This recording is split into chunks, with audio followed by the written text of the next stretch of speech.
지난주에 야외 예배가 하나님의 은혜 가운데 잘 맞춰졌습니다. 예배 끝나고 사진 찍으시는 집사님께서 단체 사진을 딱 보내주셨는데 이걸 보면서 제 마음이 너무 행복하고 흐뭇한 거예요.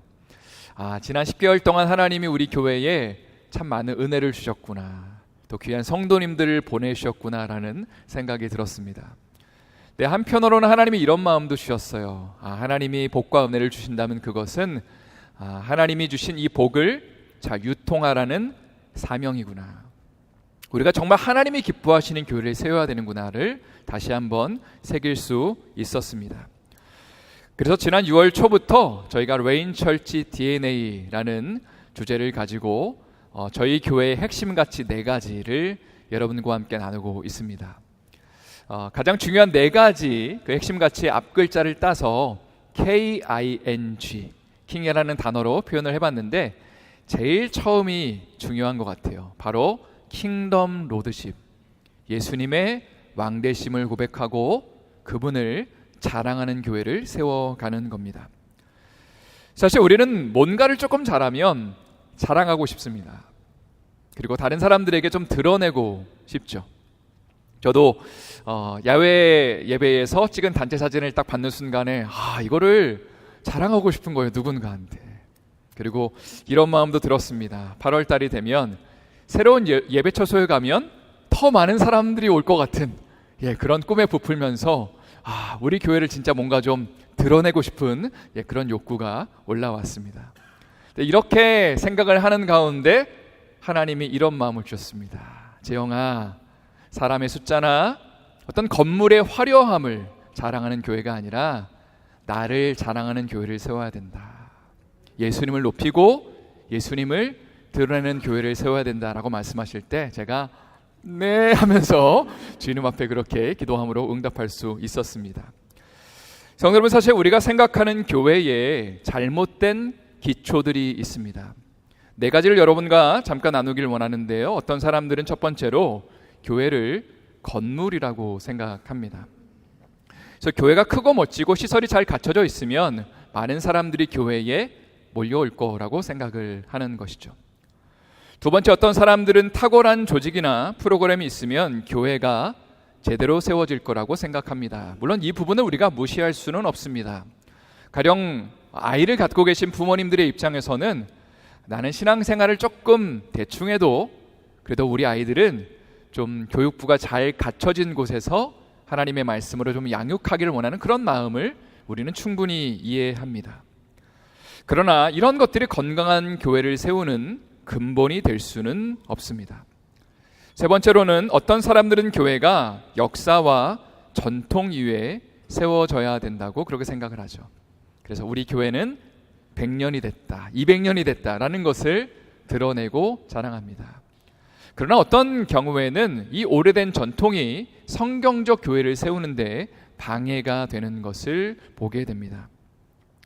마지막으로 어떤 사람들은 세상적 가치나 트렌드에 따라 교회를 세우기를 원합니다. 요즘에는 어떤 거를 하는 교회가 뜬다더라, 찬양은 이런 스타일이 잘 나가더라, 또 말씀은 이런 식으로 접근하는 게 좋더라 라는 그런 트렌드를 따라서 교회를 세우는 것입니다. 물론 우리가 이런 요소들을 무시할 수는 없지만 그러나 주님이 기뻐하시는 교회의 기초가 될 수는 없는 것 같습니다. 그렇다면 건강한 교회를 세우는 기초가 무엇이냐라고 질문했을 때에 그 첫 번째 대답은 예수 그리스도의 왕되심을 고백하는 교회를 세우는 것입니다. 예수님을 높이고 주님을 사랑하고 주님을 자랑하는, 그래서 그것이 KING 비전의 첫 번째 킹덤 로드십이라고 할 수 있습니다.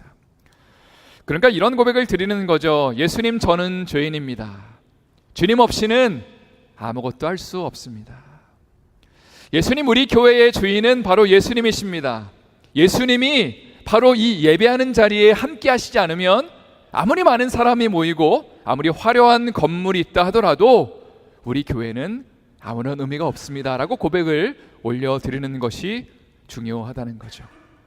이러한 고백이 넘쳐나는 우리 교회 되기를 예수님의 이름으로 축원드립니다. 성도 여러분, 오늘 말씀의 제목은 연약함 위에 세워지는 교회인데요, 어떤 분들은 이렇게 말을 할 수 있습니다. 목사님, 제목이 조금 잘못된 것 같은데요. 연약함 위에 교회가 세워지는 게 아니라 강하고 견고한 반석 위에 세워져야 되는 거 아닌가요? 라고 질문할 수 있습니다. 사실 연약함, 이 weakness라는 개념은요, 예나 오늘이나 사람들이 별로 좋아하는 개념이라고 할 수 없죠. 가령 어린아이가 이 땅 가운데 태어났을 때에 건강한 아이가 태어나길 원하지, 병약하고 뭔가 약한 아이가 태어나는 것을 아무도 원하지 않게 됩니다.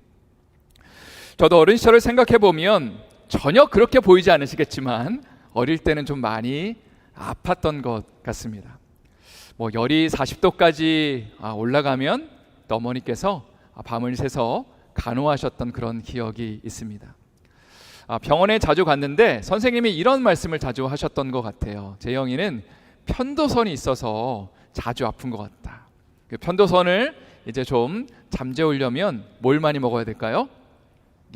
아이스크림을 많이 먹어야 된다 얘기를 듣고 제가 그 어린 마음에 아싸 하면서 아이스크림을 많이 이렇게 즐겨 먹었던 기억도 있습니다.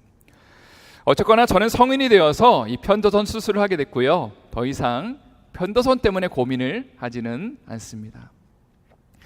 사실 우리 모두는 육신적으로나 마음적으로, 경제적으로, 관계적으로, 가정적으로 약함 가운데 거하는 것, 어떤 병약함 가운데 거하는 것을 바라지도 않고 꿈꾸지도 않는 것을 보게 되죠. 그런데 오늘 말씀의 제목이 바로 연약함 위에 세워지는 교회입니다. 이게 도대체 무슨 의미일까요? 성도 여러분, 복음, 굿뉴스라는 것은 모든 인간이 죄 가운데 바로 연약함과 위크니스 가운데 빠져 있다는 것을 이야기합니다. 그런데 하나님이 세상을 이처럼 사랑하사 독생자 예수님을 보내시고 누구든지 예수님을 믿으면 영접하면 그분을 왕으로 모시면 주님의 자녀가 되고 구원을 얻게 되는 것이 바로 복음의 소식입니다. 이 복음을 받아들이는 사람이 누군지를 생각해 본다면 건강하고 잘 나가고 많이 소유하고 있는 사람들이 아니라 오히려 연약하고 아프고 지금 뭔가의 문제로 인해서 애통하는 사람들이 이 복음을 받아들이게 되는 것이죠. 근데 중요한 것은 우리가 건강한 신앙생활하는 비결이 무엇이냐면 예수님을 처음 믿을 때만 우리의 약함과 죄인됨을 인정하고 예수님을 믿는 것이 아니라 예수님을 믿은 이후에도 우리의 처음 근본을 항상 기억해내는 것입니다. 내가 어떤 상황 가운데 하나님이 나를 구원해내셨는지. 그리고 교회도 마찬가지라는 거죠. 우리 교회가 어떻게 시작되었는지, 그냥 원래부터 탁월한 계획과 어떤 자원을 가지고 시작되는 것이 아니라 비통함과 애통함과 주저앉은 자리에 있을 때에 하나님이 어떤 은혜 가운데 우리를 불러주셨는지, 우리의 그 연약했던 순간들을 항상 기억하는 것, 그리고 그 기반 위에 주님의 교회를 세우는 것이 바로 예수님을 의지하고 예수님을 높이고 자랑하는 교회의 비결이라는 것입니다. 오늘 우리가 나눌 말씀의 배경이 되는 고린도 교회는 사도 바울이 세운 교회입니다. 지도를 한번 보시면 그리스의 아테네 옆에 고린도라는 도시가 위치하고 있는 것을 보게 되고요. 그리고 2000년 전 로마 제국에 속해 있었던 지역이기도 합니다. 근데 사도 바울이 이 지역에 교회를 세우고 그리고 지역에 이제 또 어떤 교회에 문제가 있다는 얘기를 듣고 고린도 전서와 후서를 쓰게 되는데 오늘 본문의 말씀 1장 26절 말씀을 한번 다 같이 읽어보기를 원합니다. 26절 힘차게 읽겠습니다. 시작.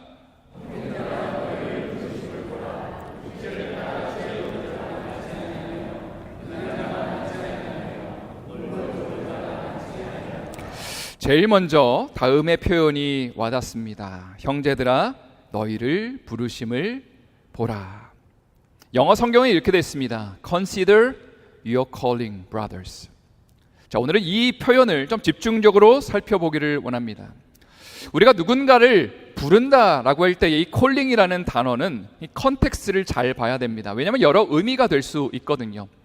예를 들어 철수가 나라의 부름을 받았다. 그러면 이게 무슨 의미일까요?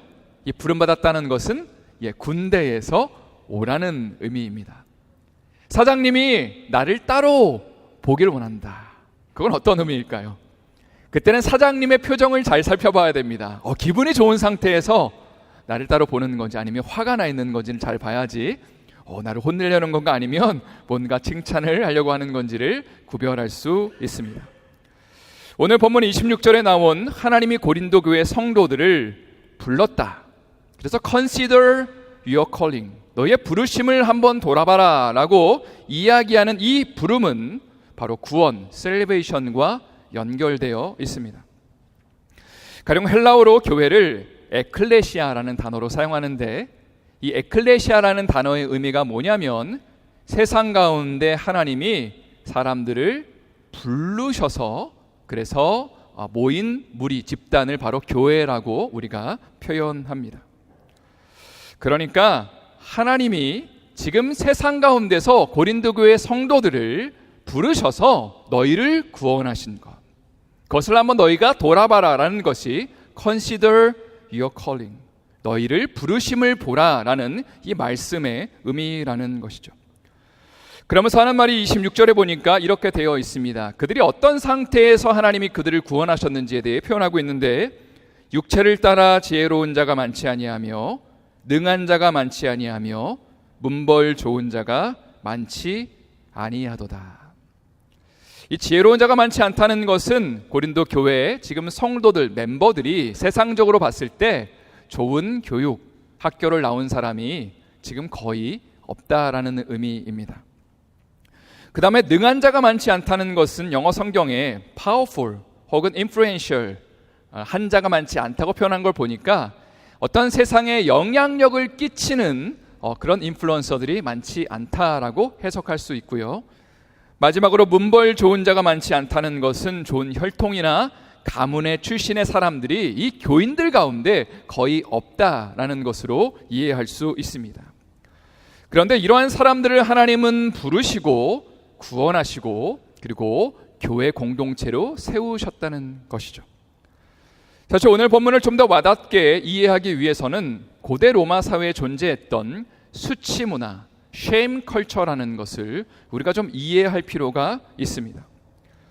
저희 대한민국도 수치 문화가 참 많이 발달되어 있는 곳입니다.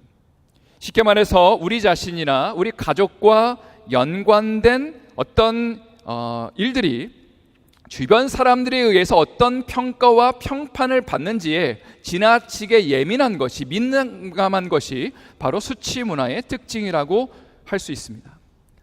그럼 예를 들어서 여러분의 자녀들이 서울대학교에 들어갔다고 생각을 해보십시오. 여러분 가만히 있으시겠습니까? 사람들에게 자랑을 할 것이고요. 동네 잔치를 플랜카드를 붙여놓고 우리 아들이 서울대에 갔다라고 이야기를 할 것입니다. 자녀의 성공이 우리 집안의 명예를 드높였다라고 생각을 하는 것입니다. 근데 반면에 여러분의 자녀가 말썽을 피우면 이런 말을 하죠. 내가 너를 어디에서 파버리겠다 그래요? 호적에서 내가 너를 파버리겠다. 우리 집안에서 너를 쫓아내겠다라고 이야기를 하는 것입니다. 또 우리 자녀들이 마음에 들지 않는 배우자감을 데리고 오면 이런 말을 하죠. 내 눈에 흙이 들어가기 전까지는 이 결혼 나는 반댈세라고 이야기를 합니다. 왜냐하면 결혼이라는 걸 남자와 여자 두 사람의 일이라고 생각하는 것이 아니라 우리 집안의 명예와 연관되어 있다라고 생각을 하는 것입니다. 그래서 오늘날의 중동 지방에 가면 명예살인이라는 것이 있습니다. 집안의 식구 중에 누군가가 우리의 집안을 명예를 더럽히면 이 사람을 죽여도 된다라는 개념이 바로 명예살인의 개념입니다. 정리해 본다면 명예와 수치의 문화라는 것은 어떤 사건에 대한 진실 여부보다 집안의 체면이 훨씬 더 중요하다고 생각을 하는 거죠. 명예가 생명보다 중요하고 사람들에게 수치를 당하는 것보다 차라리 죽는 게 낫다라고 생각하는 그 경향성입니다. 이런 배경을 가지고 오늘 본문의 26절을 다시 한번 본다면 수치 문화가 굉장히 많이 발달되어 있는 그 사회 가운데 고린도 교회 성도들 대부분이 사회적으로 어떠한 평판과 평가를 받고 있었는지를 우리는 보게 됩니다.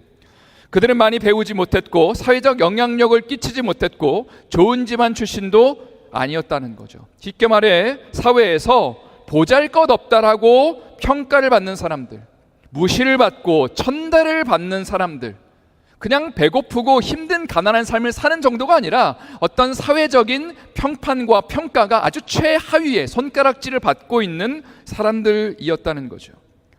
그런데 사도 바울이 이들을 향해서 형제들아 너희의 부르심을 보라.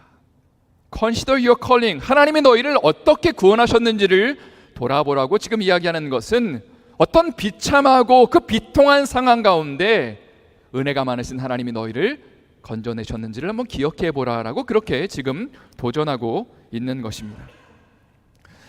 성도 여러분, 제가 조금 어려운 이야기를 여러분과 이제 좀 나누고 싶은데요. 하나님이 가난하고 연약하고 그 아픈 자들을 구원해 내셨다라고 이야기를 할 때에 세상 사람들이 이 부분을 어떻게 평가하는지, 어떻게 이야기하는지에 대한 부분을 여러분과 나누고 싶습니다. 신은 죽었다라고 말했던 프레드리 니체는 르상티망이라는 개념을 이야기하였습니다. 쉽게 말하면 이런 말입니다. 세상의 약자들은 강자를 이길 수 없는 현실 속에서 정신 승리의 수단으로 기독교란 종교를 만들어내고 이거를 믿게 한다는 거죠. 그래서 크리스찬들은 이렇게 생각을 한다는 겁니다. 나는 세상에서 가난하고 무시받지만 결국은 예수 믿고 천국 가게 될 거다. 그러나 세상의 사람들, 뭔가 많이 갖고 있고 자랑할 것이 많은 사람들은 결국은 예수님 안 믿고 지옥 가게 될 거라고 생각하면서 내가 당신들보다 더 우위에 있다고 생각한다 라고 그렇게 니체는 크리스찬들을 생각을 했다는 겁니다. 칼 마르크스는 종교가 민중의 아편이라고 말을 했죠.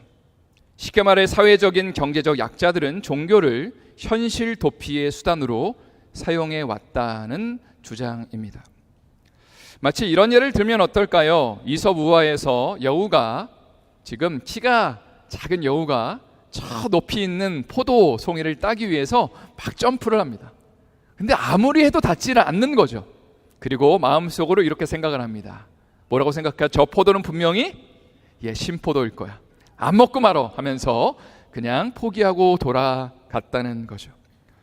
마찬가지로 니체나 마르크스는 세상의 부를 가질 수 없는 약자들이 현실을 도피하는 수단으로 기독교를 만들어냈다라고 주장합니다.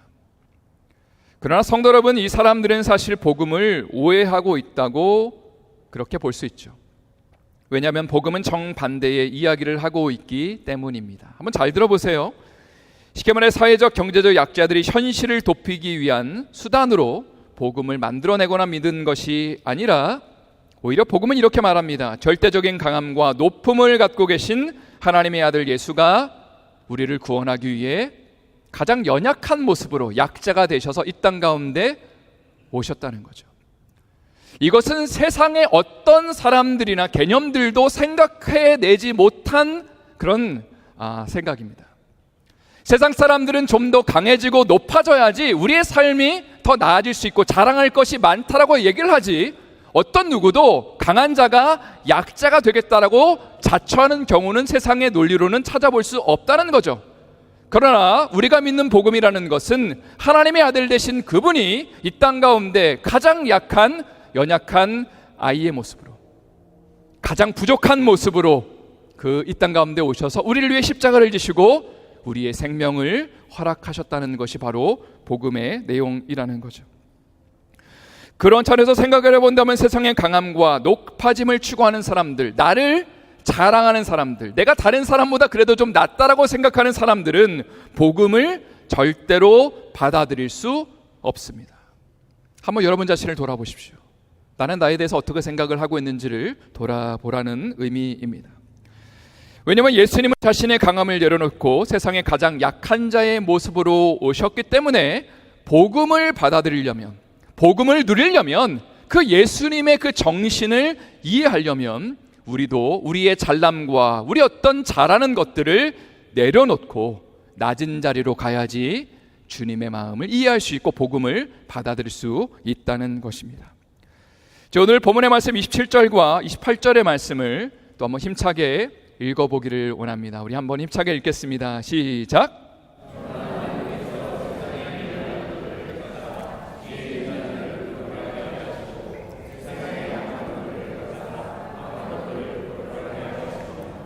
하나님께서 세상에 천한 것들과 멸시받는 것들과 없는 것들을 택하사 있는 것들을 배하려 하시나니. 오늘의 말씀을 헬라어 원문으로 보면 사도 바울이 무엇을 강조하고 있는지가 보입니다. 세 가지를 강조하고 있는데 이 세 가지 표현이 이 말씀의 제일 앞에 나와 있기 때문입니다. 뭐가 제일 앞에 나와 있냐면 세상에 미련한 것들, 세상에 약한 것들, 세상에 천한 것들과 멸시받는 것들이 제일 앞에 나와 있습니다.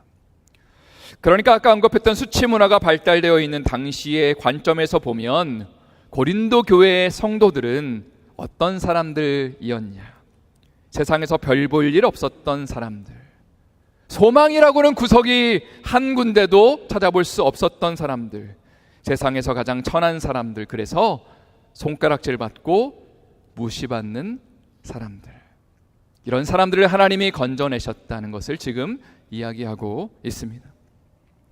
그런데 오늘 본문을 묵상하면서 이런 질문을 던지게 됩니다. 사도 바울은 지금 고린도 교회 성도들을 향해 너희의 부르심을 보라, 하나님이 너희를 어떻게 부르셨는지, 언제 부르셨는지를 한번 돌아보라 라고 이야기를 하고 있는데 그 이유가 무엇일까요?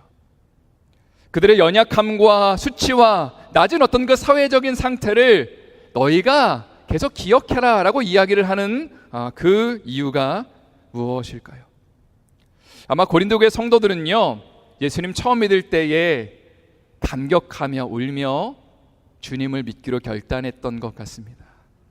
이렇게 세상적으로 소망 없고 통곡하고 주저앉은 나를 하나님이 살리셨구나, 하나님 나를 구원하셨구나라고 생각하면서 감사와 감격을 고백하였습니다. 근데 어느 순간에 시간이 딱 지나니까 신앙생활 하는 가운데 나의 연약함을 잊어버리는 거죠. 그리고 어느 순간에 하나님이 나에게 주신 그 은사들, 내가 뭔가 한 영적인 체험들을 교회 안에서 자랑하기 시작합니다. 그리고 이렇게 말하는 거죠. 내 은사가 네가 받는 은사보다 더 뛰어나다, 내가 너보다 더 높은 것 같다라고 이야기하면서 어느 순간에 예수님을 자랑하고 예수님을 드러내는 신앙생활이 아니라 어느 순간에 나의 탁월함을 드러내고 나를 자랑하는 신앙생활을 하게 되었다는 거죠. 근데 바울은 이렇게 도전하는 것입니다. 너희가 세상에서 얼마나 수치스럽고 연약한 존재들이었는지, 그리고 실제로 지금도 세상에 나가면 너희가 어떤 존재들인지를 기억하고 하나님이 너희를 어떤 상태에서 부르셨는지를 너희가 마음 가운데 새겨야 된다라고 지금 이야기를 하며 도전하고 있는 것입니다.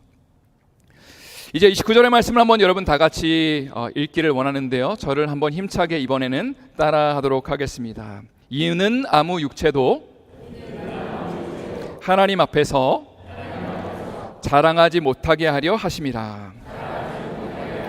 다시 한번 더 크게 하겠습니다. 이는 아무 육체도 하나님 앞에서 자랑하지 못하게 하려 하심이라.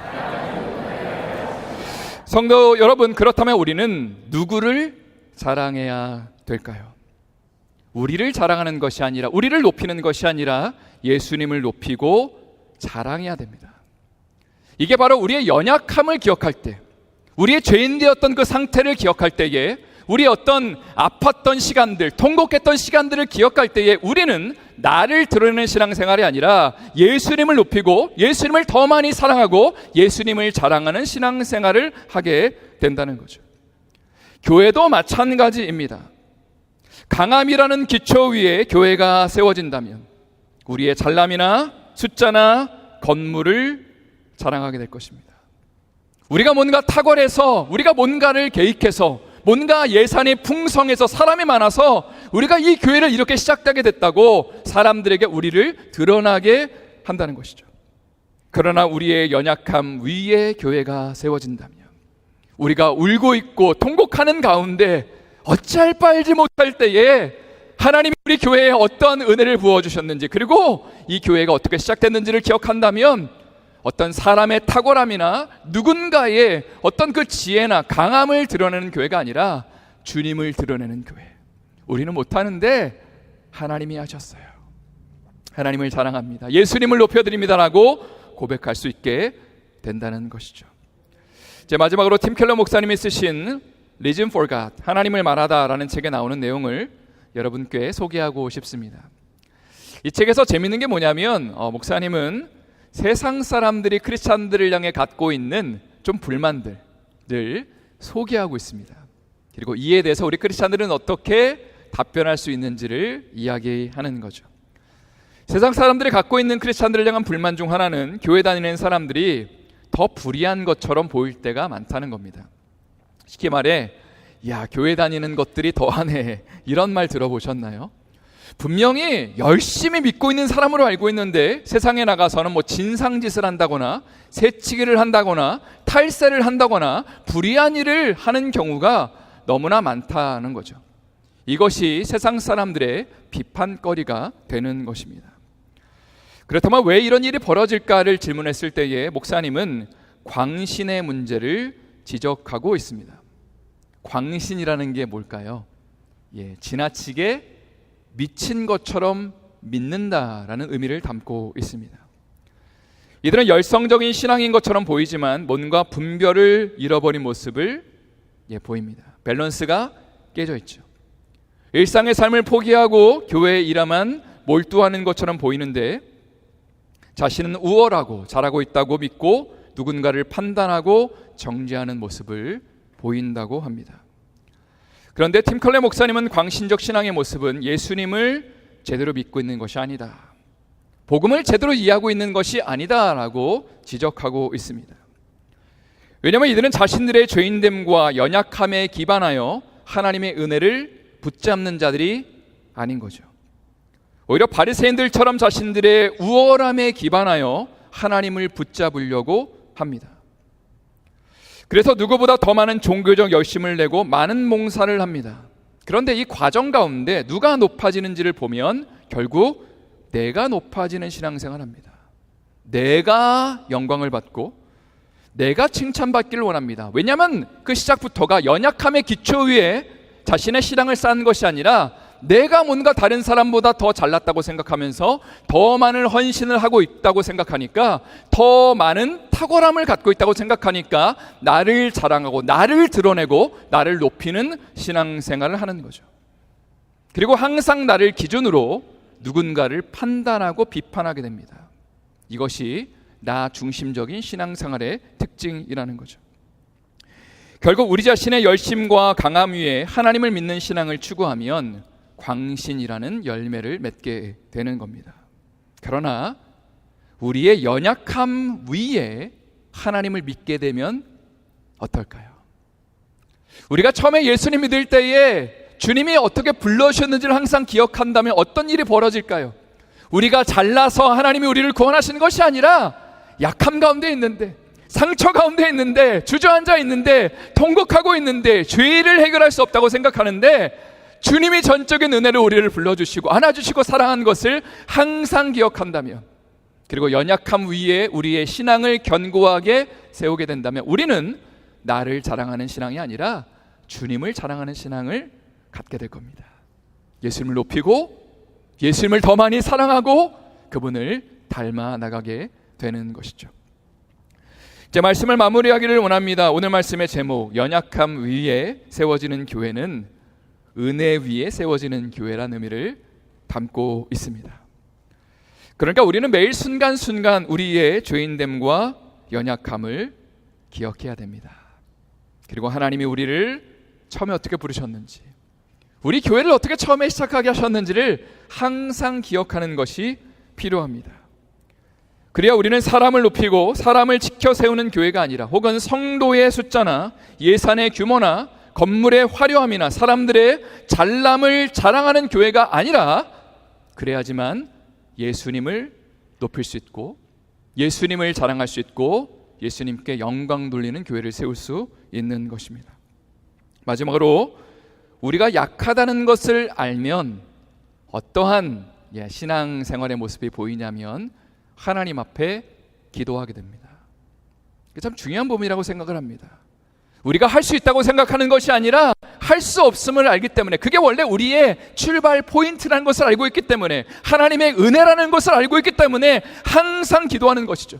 내 힘과 능력으로는 감당할 수 없으니까 하나님 앞에 무릎 꿇고 하나님, 나는 약하지만 당신의 은혜와 강함을 허락해 주십시오. 나는 예수 안에 강한 존재입니다. 주님, 나에게 은혜와 능력을 허락해 주십시오라고 하나님 앞에 무릎 꿇으며 기도할 수 있게 되는 것이죠. 이것이 바로 연약함이라는 기반 위에 세워진 우리의 신앙과 우리의 교회가 되는 것입니다. 이런 은혜와 축복이 우리의 삶에 넘쳐날 수 있기를 예수님의 이름으로 축원드립니다. 오늘 말씀을 기억하며 기도하실 때에 우리의 연약함을 기억하는 신앙생활을 위해 기도하기를 원합니다.